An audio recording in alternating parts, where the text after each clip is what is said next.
let's see. If there was no copyright, that would mean that recordings would be less profitable. Because if you record something, anyone else can record it without kicking back to you, right? So that means that entities who are currently making a lot of money off of many recordings of the same thing would not be able to make as much money doing so. So that basically means that would open up jobs. It would open up jobs for all manner of performances.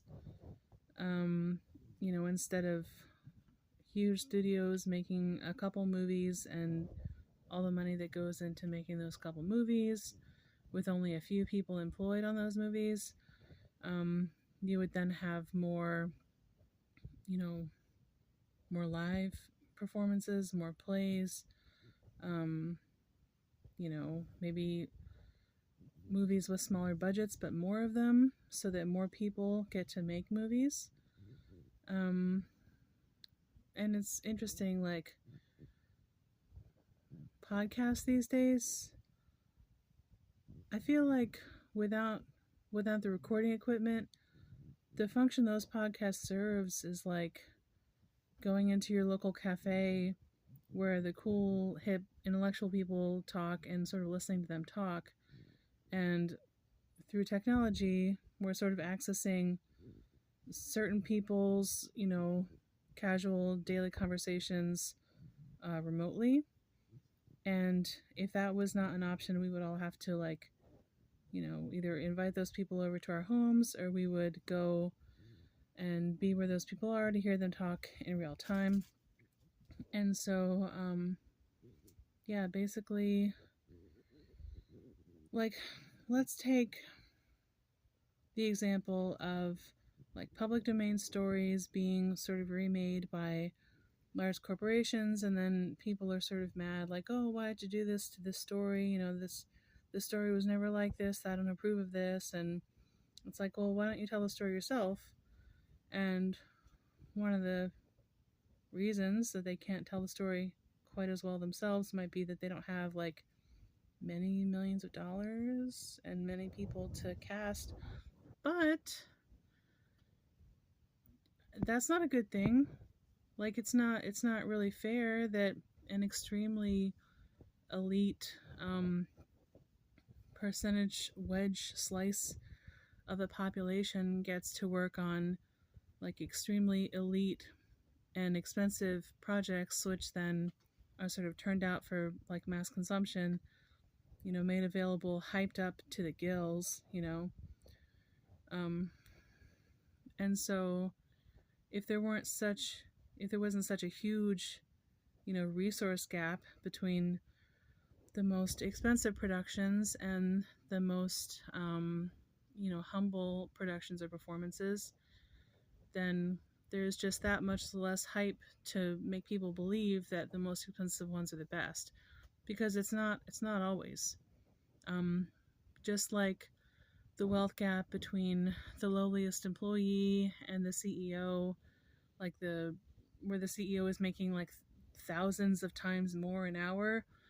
Like, I don't think that a person is, like, thousands of times more valuable than another person. Maybe the work that one person's doing might be, like, a couple hundred times more valuable than that person, but, like, thousands, like, every hour of every day, I don't think so. So it's the same thing with entertainment. And I'm focusing on entertainment and the arts here because it's, like, my area. And when we talk about the people who are threatened by sort of, like, losing their copyrights, I mean, I don't think that losing copyrights threatens the arts as much as it threatens the profitability of making things to be copied. So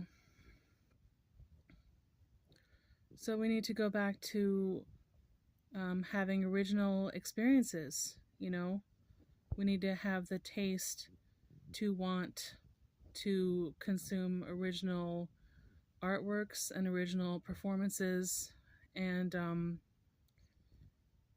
And it also means that performers will probably be more like not willing to be recorded, which is fine. And as we know, a lot of people go around recording stuff when they should be experiencing it in life. And so I think that can only be good for the culture, for people to get back to experiencing something for themselves, having that, as a memory, um, and the greater impact that can have on you than just like taking a recording on your phone and sort of looking at the recording again and again.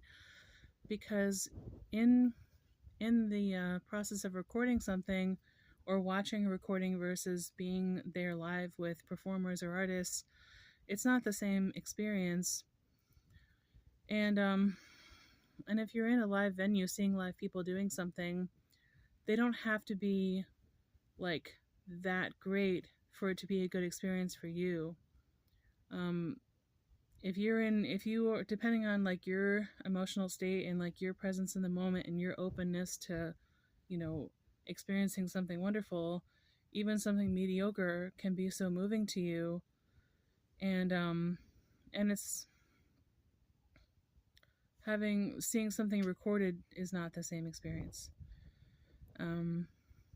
So I'm just gonna leave it at that, and let me know what you think.